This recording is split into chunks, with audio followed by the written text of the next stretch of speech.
the lower house of parliament, which is known as the Lok Sabha, where Prime Minister Narendra Modi has just finished delivering a 2-hour and 15-minute long address in his reply to the motion of thanks on the President's address, in which he covered a lot of ground in his speech, where he spoke about the Hindu bashing that was done by the leader of opposition in his intervention yesterday in the House.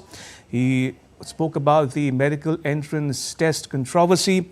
He spoke about the recruitment of soldiers under the Agnipath scheme, and also touched upon the other issues such as unemployment and economy and so on. He also spoke about, towards the end of his speech, about an unfortunate news coming in from Uttar Pradesh, where in Hathras, in a stampede, many people are feared dead. And also, besides adopting the motion of thanks on the President's address, the House also passed by a voice vote a resolution condemning the parliamentary malpractices adopted by the opposition, bringing the House into disrepute as well. Right, we'll get you all the highlights as well as expert comments from our guests joining us in the studio and remotely as well. With me is Mr. Ashok Tandon in the studio and Mr. R. Rajagopalan joining us via Zoom remotely. Both are senior journalists, veteran journalists who will break it all down for you. Mr. Rajagopalan, may I start with you if you are with us? Yes, I am with you, Rajagopalan. Okay, great. Good to have you, Mr. Rajagopalan. Before I come to Mr. Tandon, Mr. Rajagopalan, your key takeaways from that 2-hour and 15-minute long speech of the Prime Minister, did it tick all the right boxes for you? Prime Minister Narendra Modi's speech was like a statesmanship speech because he covered almost all the points. I would like to say, I have seen, I have read, I have documented at least 6-7 Prime Ministers, but during my 40 years of parliamentary reporting. But today, Mr. Narendra Modi's speech was tremendous, marvelous, super, because he took on everyone. The way in which opposition parties were blocking him by shouting, he did not mind that. Still, in the end, he said, ecosystem, Congress ka ecosystem. From the news point of view, Ramesh, I would like to say, isi bhasha mein milega. Even he announced that, he said, chetavani deta hoon. Ecosystem ka isi bhasha mein main jawab de dunga. And moreover, his conversation with the 140 crores of people through the address was very much touching. He addressed almost all the issues. And he replied to the opposition leader, Mr. Rahul Gandhi, verbatim. And he also said, Balaka, childish speech. And therefore, I would like to reiterate that the Prime Minister Narendra Modi excelled other Prime Ministers in his speech. And moreover, today was a turning point in Indian politics. He also shown the mirror to the opposition, especially in Congress. Therefore, I would like to say, Mr. Narendra Modi's speech on this Agniveer, neat. Prime Minister's reply to Mr. Rahul Gandhi's Hindu comments, also on the every important points, our work stops and what else? Development work done adhering to the Constitution of India. He reiterated that everyone, he was keen on the reforms, and he also gave a political message. Let us work for the benefit of the 40 crore people.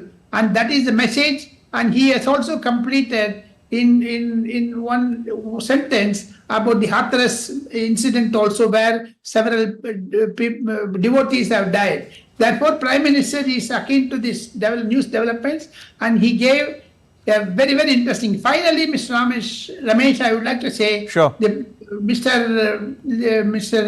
Rajnath Singh moved a resolution seconded by Mr. Amit Shah about the conduct of the opposition members. They came to the well of the House. Never I seen in my parliamentary report. Ashok Tandon and me have been reporting Indian Parliament. There is a straight line. They should not cross the floor. But today opposition behavior was very, very, very mischievous and ridiculous. Opposition should learn lesson. Prime Minister extended a warm hand to the opposition to develop the country, Viksit Bharat. Therefore, it is high time the opposition also mended. Politically speaking, Mr. Ramesh, I would like to say Prime Minister took Congress heavily on that. Never I have seen a political speech by any other Prime Minister, including Mr. Vajpayee, Mr. P.V. Narasimha Rao, Mr. Jawagoda, and Dr. Manmohan Singh. But today, Mr. Narendra Modi excelled everyone, took Congress head on. He mentioned almost all the Congress Prime Ministers, and he also said that how Jagjivan Ram was unable to become the Prime Minister and how Sitaram Kesari was ill-treated. Therefore, Prime Minister's 2.5 hour speech was statesmanship, and I must salute Mr. Prime Minister Narendra Modi for his best narration of yesterday event, Right. and also led to the President motion of thanks. Right, Mr. Rajagopalan saying the Prime Minister took the opposition head on, a combative speech, he says. And coming to you, Mr. Tandon, his speech was full of his usual rhetorical flourishes, how he employed wit, sarcasm and metaphor. But when you look at the overall speech, what were the key takeaways in your estimation? No, first of all, I must say that interrupting the Prime Minister or virtually not allowing him to speak and non-stop throughout his speech is something for which I think all lovers of Indian democracy would definitely condemn it. And it was very rightly through a motion moved by the Defence Minister Mr. Rajnath Singh and seconded by the Home Minister Amit Shah, and that House resolved to in a way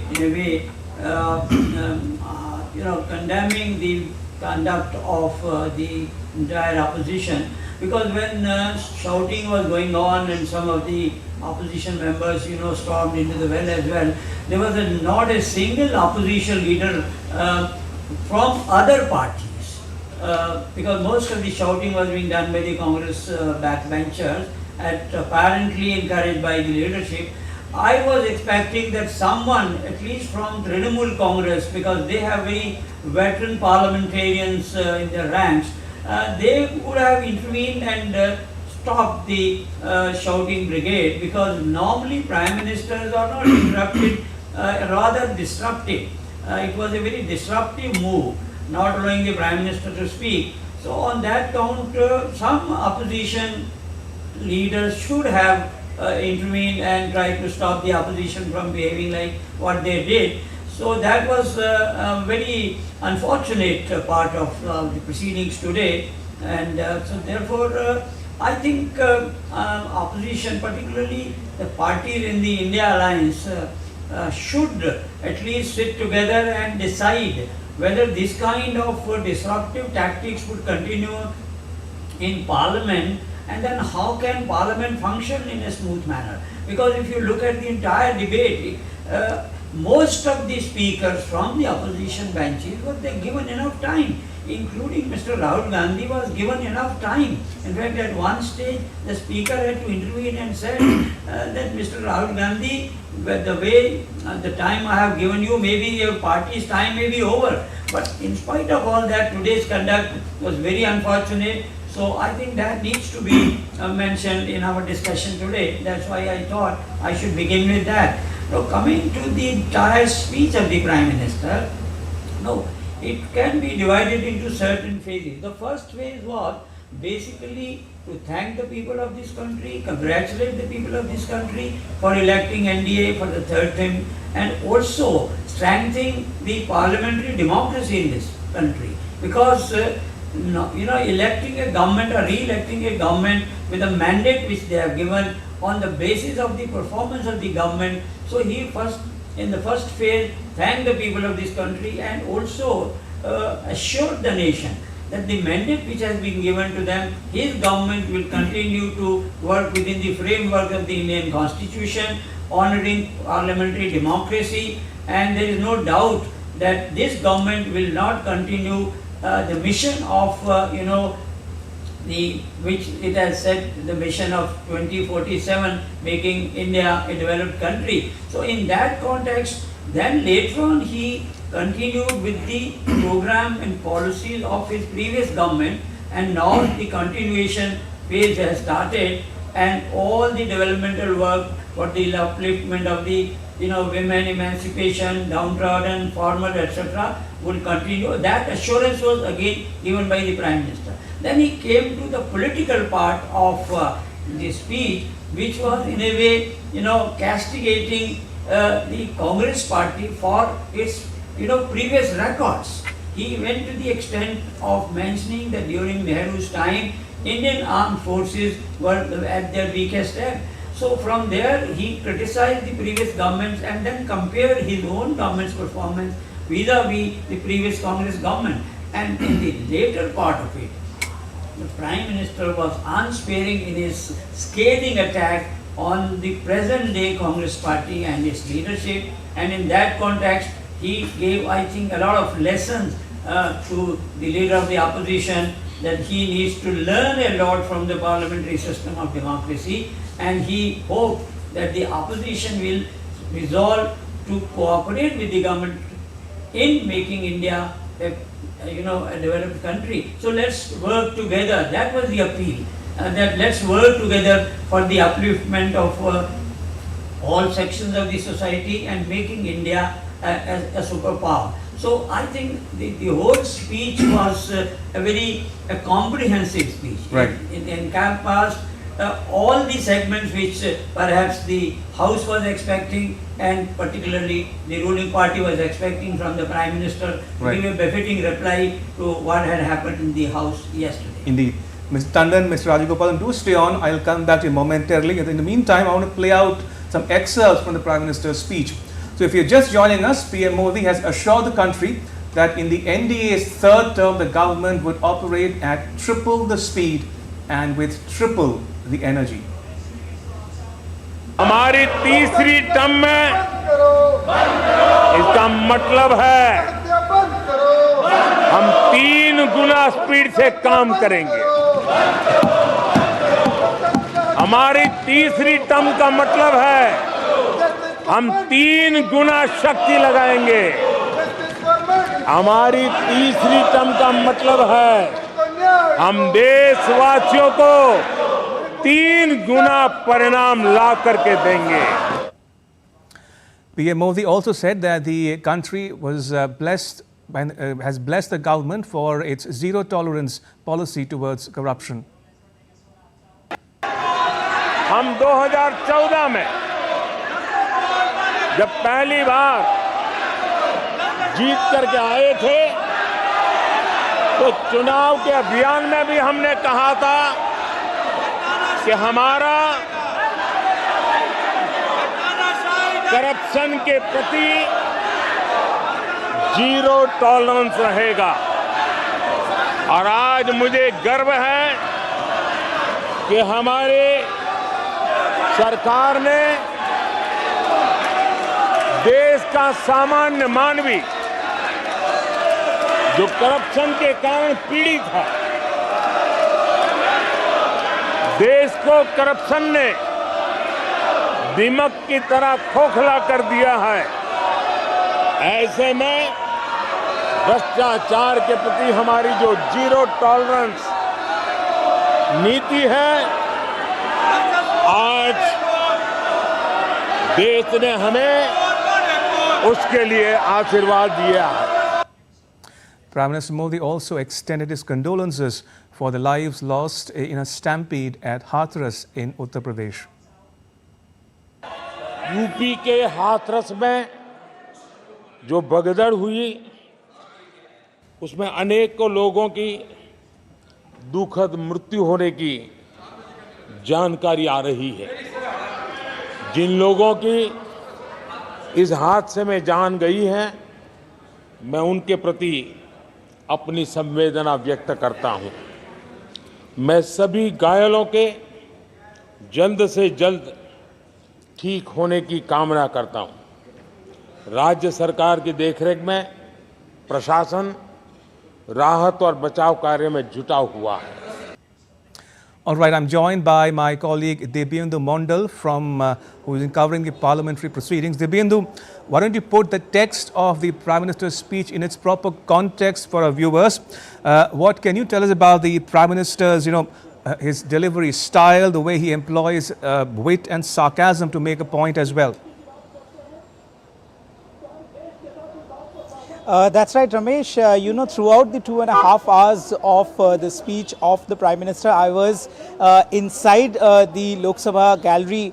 I watched the entire proceeding of the Prime Minister right from the time when the Prime Minister entered into the House with an uproar from the Treasury benches, including his entire allies, which is the TDP, the LJP, the JDU, and all his allies cheered equally for the Prime Minister when he entered into the House, which is the lower house, in this case the Lok Sabha. So of course, the excitement with which the people of the country along with the House members waited for the Prime Minister's speech and the motion of thanks of the presidential inaugural address to the 18th Lok Sabha was of course with a lot of excitement. But when the Prime Minister started to speak, the chaos that the opposition tried to make within the well of the House was condemned several times by the Speaker. Even Home Minister Amit Shah as well as Defence Minister Rajnath Singh has moved a resolution in the Parliament to condemn such kind of behaviour within the House when the Prime Minister is speaking on the floor of the House. Even the BJP leaders that I have been talking to just after the session concluded, they have been saying that yesterday when the LOP was speaking, none from the Treasury benches made such kind of nuisance, if I may say so, within the well of the House. But see what the opposition have been doing. It is against the tradition of parliamentary democracy. So of course that has to be condemned by all sane-minded political parties, what the opposition had been doing inside the House. But coming to your question, Ramesh, about the style, the tenor, the Prime Minister was very, very confident of the third term that the people of India had given him. He was very confident in saying that it is his third term, but his works for the people, for the development of the country will be 3x. So he has also spoken about how the economy, he's striving the economy to grow from from the 5th largest to the 3rd largest in the world. So of course he also spoke about the corruption. I've jotted down some of the key pointers of the Prime Minister's speech. If you allow me, Ramesh, I'll try and go through some of these important pointers which the Prime Minister made on the floor of the House. Very so quickly, course, please, if you will. One was, of course, yes, so he clearly wiped out the Congress's false claims that LOP Rahul Gandhi made on the floor of the House yesterday. He in fact called all of these allegations baseless. He said that the government is working towards the welfare of the armed forces. If you remember, Ramesh, yesterday, the leader of opposition and the opposition parties raised allegation on the Agniveer scheme. But today the government has made it clear that the government is committed towards the welfare of the people in the armed forces. He said that the armed forces needed more and more people, more and more youth within the forces to combat. He also said that the government has zero tolerance towards terrorism. He said the government has zero tolerance towards corruption. He also reminded the people and the House that how the previous governments, in particularly the Congress government, was marred with corruption after one corruption after the other, and the House had to be adjourned every now and then due to the issue of corruption. So those eras of corruption have gone. This is a government of transparent government. This is a government of good governance. This is a government that is developing the country towards the Viksit Bharat Sankalp. So of course all these important point by point rebuttal to Rahul Gandhi's speech yesterday have been given by the Prime Minister on the floor of the House. All right, Yes, Divyendu, thank you very much. Appreciate it. I have just about enough time to ask you, Mr. Tandon, for your closing comments. Do you think the PM was combative as ever, and it was a politically significant speech as well? No, it was a combination of all aspects of the Prime Minister's personality. He was combative towards the end because a lot of dust and mud was thrown personally at him and also at his party, and also accusing the entire Hindu society of promoting violence, etc. So he had to reply that, but he was primarily a statesman-like, because when he started his speech giving, the credit to the people for re-electing his government and his commitment to the constitution, Right. and all that, and then comparing his 10 years with the previous UPA regime, which he said was nothing but a policy of appeasement. Right. He said, no, our policy is accomplishment, no appeasement of none, and as he said, sabka saath, sabka vikas, sabka prayas. So I think it was more like a statesman, Okay. and towards the end he was like a astute politician, Right. which need to reply to the opposition allegations and charges. All right, on that note, Mr. Tandon, thank you once again for joining us and sharing your thoughts and insights with our viewers. And with that, it's a wrap on this edition of DD India Live. You can get all the latest news and updates on the DD India mobile app. It's available on both Android and iOS platforms. You can scan the QR code when we show it to you to download it. Right, let us, in the meantime, share your thoughts with us on the news of the day. You can connect with us on Facebook, X and Instagram. You can also check out our website ddindia.co.in. We'll be back with more news as it breaks here on DD India. I'm Ramesh Ramachandran. From all of us here in New Delhi, thanks for watching DD India Live.